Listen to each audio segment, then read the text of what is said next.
I try to make class enticing. They just snapped it in half. And they don't care, and they're not sorry. And when I was upset about it, he laughed at me. So it's not like it's ever going to get better.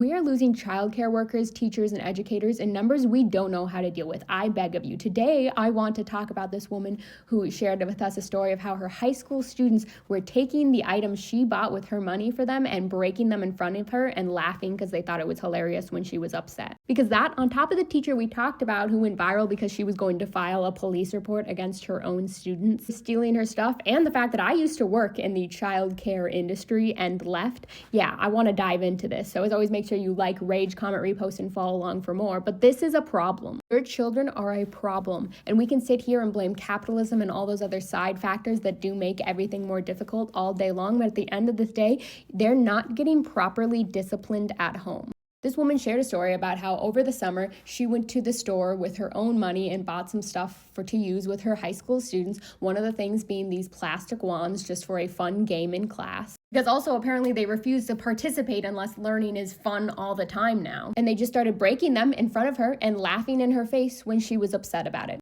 And as horrifying as that sounds to the rest of us sane adults, nothing about that story shocked me because I used to nanny kids for close to a decade. When I signed up for college, the track I signed up for would have been a dual degree to get a teaching degree so I could go teach high school afterwards. Up until that point, I'd only nannied kids under the age of 12 and 13, and the behavior was terrible. But as a nanny, I could go in there, realize they had never been disciplined in their lives, and start correcting the behavior more on the home front. And I really enjoyed doing that, and the parents even noticed the difference. They were always like, "What's going on?" And I was like, well, maybe when your kid slaps me in the face because he wants more iPad time, the iPad goes away for a week, and we don't do that the next time, Crazy. But anyways, the more I started learning about high school students, the more I started realizing the same thing many of these teachers posting are realizing is that the pay is terrible, the kids' behavior is completely awful, and those two things do not equal me wanting to do that job for the rest of my life. It is not worth it. One of those things needs to change, preferably both. I think the teachers should be some of the highest paid people in the country because they're the most fundamental to the development of the future if you think about it, but that's just my